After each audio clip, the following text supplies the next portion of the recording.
Over the last 3 years, these podcasts have been delving into a range of topics regarding intergenerational unfairness.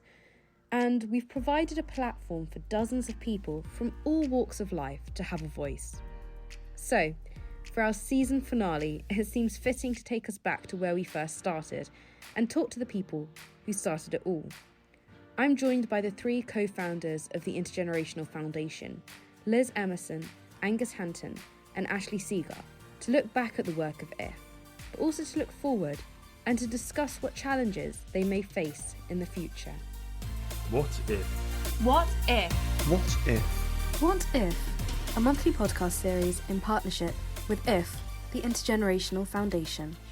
So over the last decade, IF has done, I think, some incredible work and research into intergenerational issues. But I think, for me, one of the biggest successes has been putting the topic out into the open.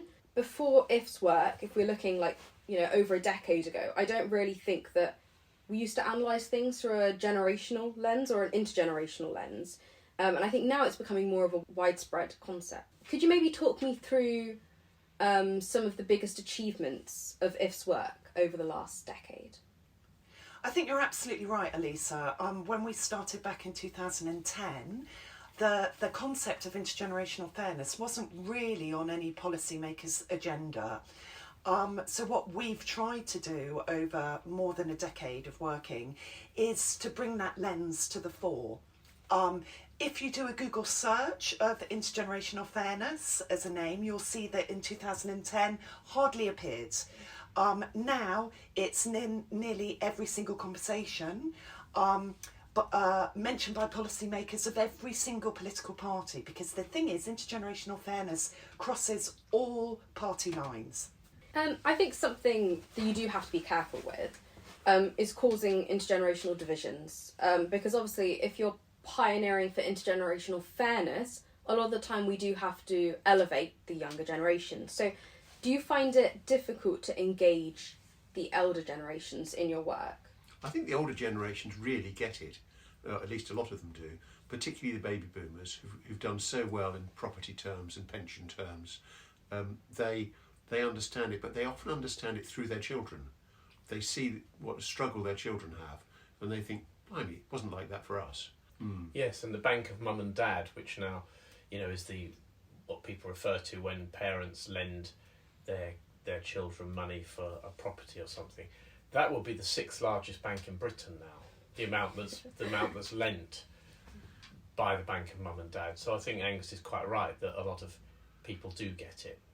And I think it's interesting, people get it within their own families, as Angus has said, but what they're not getting is it in terms of the wider welfare state and how government spending and an idea of entitlement is perceived by older generations towards young people, if that makes sense. We know as an organisation, because we've done the research, so for example, the government spending on the gap between government spending on children and older people has doubled, has widened over the last 20 years. So it's all very well thinking about your kids and your grandkids when you're sitting around the kitchen table, but how society as a whole is treating different generations is really, really important. Do you ever have those from the baby boomer generation who have benefited with great pensions, great salaries, being able to buy a house, and have they turned around and gone, well, we were just a product, or we benefited because of just, we all benefited, if that makes sense? That's the David Willett's argument. That argument is that because they were part of a larger cohort, so the baby boomers born between 1945 and 1965, around those dates, the welfare state has followed them through their life. Exactly. So, for example, they had to have more school places. They've had to have more maternity units because they were giving birth to children. So the welfare state, they've been very lucky, and the argument is a larger cohort gets more welfare spending. Yeah. That's great for them. The problem is there are smaller generations coming behind them at the same time as that generation is going to be living longer unwell. And here's the thing, they weren't actually contributing enough in terms of their own taxation towards their own old ages. Absolutely. And this is where intergenerational fairness comes in. Thinking about the conflict between the generations, we absolutely are not trying to create the sort of conflict where young people think they should trip up an old lady. We absolutely care about older people, particularly poorer older people, and want them to be looked after. But there really is a conflict of economic interest, and that's what we want to highlight. And many in the older generation are taking advantage of don't create any conflict. They're taking advantage of that sentiment to sort of brush over and push under the carpet the fact that they've done so well at the expense of younger people. Yes, and there's still a failure to recognise in the political class of whichever party of how bad this problem is. So often the problem is expressed in terms of young people not being able to afford housing. So they just say, oh yeah, we've got to build more housing. But it's much more fundamental than that. The gap is widening, as Liz said earlier. Of course we worry that we don't want to be seen to be ageist to older people, but the amount of vitriol that has come out from older generations to young people, that somehow if they, the classic argument, if they only bought one less latte or didn't buy the avocado on toast, somehow they'd be able to buy a house. I mean, that's a ridiculous thing to say, and it completely ignores the fact that we have gone through a decade where in 9 out of 10 policy areas, the position of young people has either stagnated or declined. Don't we want our kids to have better prospects than our generation did?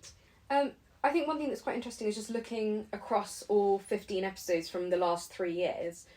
We've touched upon a whole different range of topics, but they've also followed a real-time journey of a young person going through the education system, leaving it, going into employment, and also thinking about wider issues. And we started off by, one of our first episodes was what if we had no tuition fees? Then we were looking at the mental health of students. Then we were looking at how COVID had impacted those in universities and those in lower education.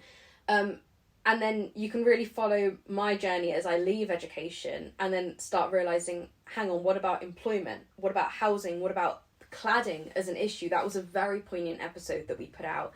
And then looking at wider issues like the environment. And we had a lovely episode on trains instead of planes following our report. And I think underlying all of those episodes is really this big idea of the mental health of young people and how that's been negatively impacted. And often I think that gets pushed aside as an issue because it's not really a tangible issue, it's a mental issue. Wow, actually, so Elisa, it's Mental Health Awareness Week this week. And we've actually written some articles on the website, and the topic of the week is about anxiety. And the Mental Health Foundation has this week just released some statistics, and it's shocking. A third of 18 to 25-year-olds are experiencing anxiety at the moment. And these are kids that have been educated through the pandemic, who weren't allowed to leave their homes, who were shut in their halls at university, and who are dealing with all of these structural problems that we've been speaking about as part of this podcast. But they're feeling more lonely than older generation. So we've looked back. Let's look ahead. A lot of IF's work is centred upon a forward-looking policy approach. So with this in mind, what do you think is the most pressing short-term issue facing the younger generations? So the emphasis on short-term. I think a short-term fix would be dealing with the damage that Brexit has done to the economy for younger generations. And it's heartening to hear that the Labour front bench would look into having a closer relationship with the EU should they get into government.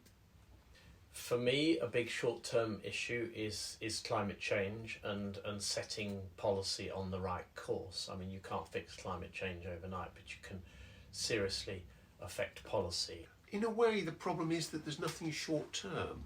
It just gets worse and worse. and there's no easy fix. But what the government really need to do is to talk about their priorities, to say we care about young people and we care about fairness between generations. And one way they could do that would be, there are a number of ways, but one way would be to say, actually, from now on, there's going to be no student debt. The government will pay for tertiary education and we'll have no interest on existing loans. They still have to be paid off, the existing loans, but we'll have no interest on them, because it would, not only would it help directly, but it'd be a statement about their priorities. And it's easily affordable. If they can afford COVID, they can afford not to have tuition fees. One longer term issue that's really important is our ageing population. And the government occasionally refer to it, but they don't do enough about it. So the idea that they don't increase the state retirement age is just absurd. They've got to increase it in the way they've planned, but actually they should increase it faster.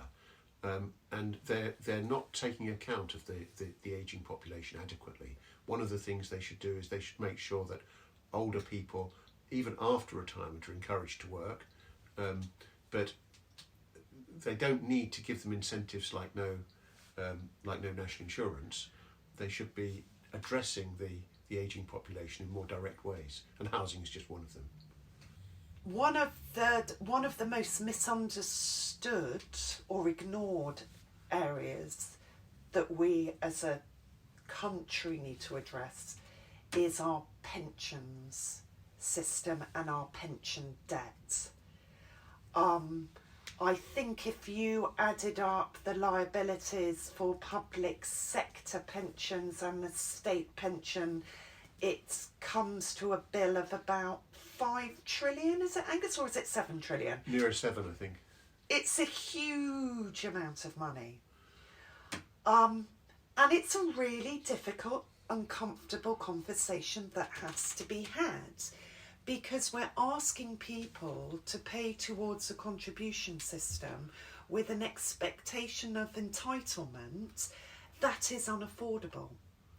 And the people that are going to be picking up the bill for that are our children and grandchildren, because of the money that is sucked out of government spending in order to keep paying. It's great that people are living longer, don't get me wrong, Elisa. The problem is they're living longer unwell, as we've seen the number of over 50s that are leaving the labour market. Well, give that 10, 15 years and they're going to be pension poor. And the bill for that is going to fall on the shoulders of younger taxpayers again. So this is a massive long-term structural issue that has to be addressed. And when you say 7 trillion is a lot of debt, pension debt, and it's a lot of money, it's not real money, of course. It's just promises. It's promises to the older generation made on the chequebook, if that's still a thing, of the younger generation. Do you think intergenerationally we're facing a worse society in the UK? Listen, I've worked in this area for 12 years and I'm passionate about it, and I do have to take myself to one side every now and again and go, Liz, it's a really hard fight, but we've got to keep fighting. So my fear is, yes, it's going to get worse. Yeah. My hope is that older generations will start thinking about how their vote, because remember, the politicians are elected, how their vote will affect their children and their grandchildren's prospects. So you mean they should be voting on behalf of their children and grandchildren rather than in their own personal short-term interests? Yes. I think things are getting worse. Things are getting worse. Brexit, COVID, etc. have just been body blows that will take quite a lot of recovering from and need affirmative action by government to change. We can't go on as we are. And in a way they're bound to keep getting worse for a while because there's so much that's in the system. That's the nature of many of the intergenerational injustices. It's the build-up of debt, and things get worse as that debt is being paid off. You're absolutely right, Angus. But we also have to be careful, as a charity that stands up for younger and future generations, that we give them some hope.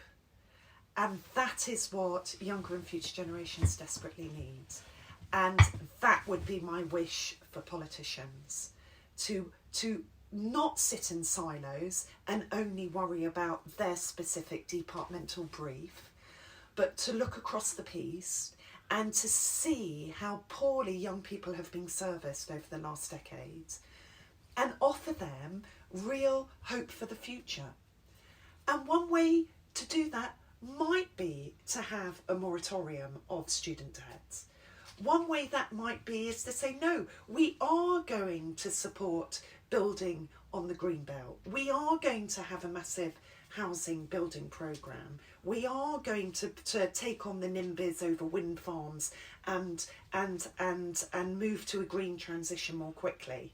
But what we want to do is we want to avoid young people having to make workarounds. I mean, young people are smart, and one of the workarounds they've decided is rather than owning things, we'll value experiences more highly.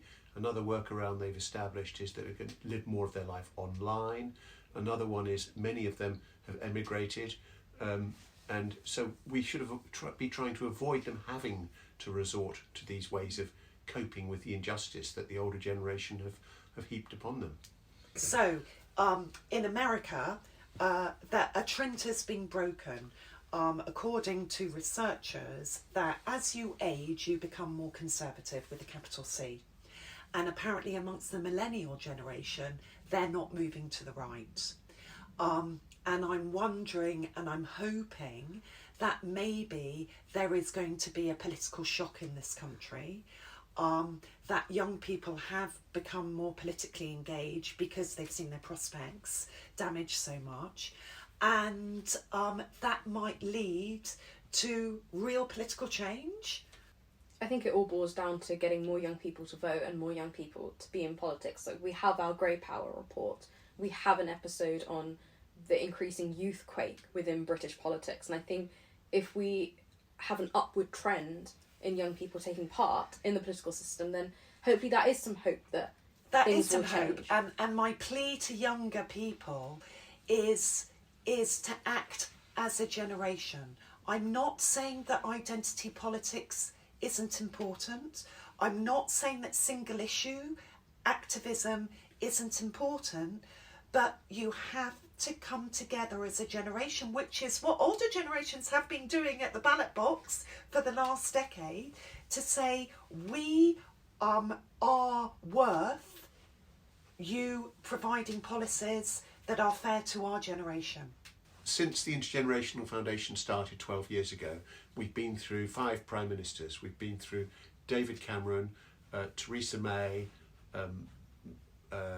Boris Johnson, Liz Truss, Rishi Sunak, and all of them have been really good at intergenerational fairness rhetoric, and very few, in fact none, have done very much about intergenerational fairness itself. So we hope that when there is a new Prime Minister, whoever it may be, it might be Keir Starmer, we hope that they'll actually do something and really focus on what's fair between generations. So I think a final way of looking ahead is acknowledging that there are new generations coming into existence. I think that it's only been in the last couple of years that we've really started to talk about Gen Z replacing millennials, which was when we used to refer to younger generations. But I think people often forget that we have another generation. We've got Generation Alpha, and I had a little bit of a look, and roughly when we refer to Generation Alpha, it's those being born from 2010 onwards. So they're in their teens now, some of the eldest. So what do you think the main problems that Generation Alpha will face that kind of differentiate them from someone of my age, so Gen Z? I think they're going to be scarred by COVID. I think they're going to be scarred by how their educations have been delayed. I think they're going to be scarred in terms of socialising and well-being, that unless governments invest in their educational catch-up, we risk a generation that might fall behind over time. My hope is that, as with any other massive shock to societies like the Second World War, it's amazing how quickly society jumps back to normal, as we're seeing at the moment. I worry about their mental health and anxiety levels. They are facing a climate crisis. Just this week, scientists have said that this year we will break 1.5 degrees warming. There are a lot of worries, Elisa. There are. I think the point on schooling is a really important one. That entire generation have had their school disrupted, and formative years, these are the transitions between primary to secondary, or even between like year 3 and 4. These are big years when you're younger, and they've been disrupted by coronavirus, and I guess our teachers have done an incredible job, but you know, education has been stunted. So I think that is going to be one of the really big issues that generation faces. I think Generation Alpha, their lives will be dominated by global warming and artificial intelligence, and I think they will look back at some of the issues that we've faced and wonder how we could have dealt with them so poorly. They look back at intergenerational fairness and think, how could we possibly have been so unkind to young people and so over-generous to older people? A little bit like we look back on smoking and wonder why we allowed so much smoking in public places and so much advertising for it. Or we look back on LGBT rights and think, how could we have been so unfair on a huge section of society? That's how I think they'll look back on their lives will be, and how they'll look back on us. I think they will look back at a selfish generation. How could we have been so unkind towards the younger generations? Will Generation Alpha really look back and think that their elders were selfish? What do you think? Well, one thing is clear. Without raising awareness of intergenerational inequality and proactively campaigning for fairness, the situation will get worse for future generations. And this is where IF needs your help. Fighting for equality amongst current and future generations is something that we should all strive towards and is central to the work of IF. If any of the topics and discussion in this month's podcast have caught your attention, then head over to www.if.org.uk, where IF have conducted incredible research into the topic, or follow the Intergenerational Foundation on Facebook, Twitter, and even Instagram. Thank you for following the journey over the last 3 years. It's been a pleasure. Watch this space for even more exciting things to come out of the Intergenerational Foundation. What if? What if? What if? What if? A monthly podcast series in partnership with IF, the Intergenerational Foundation.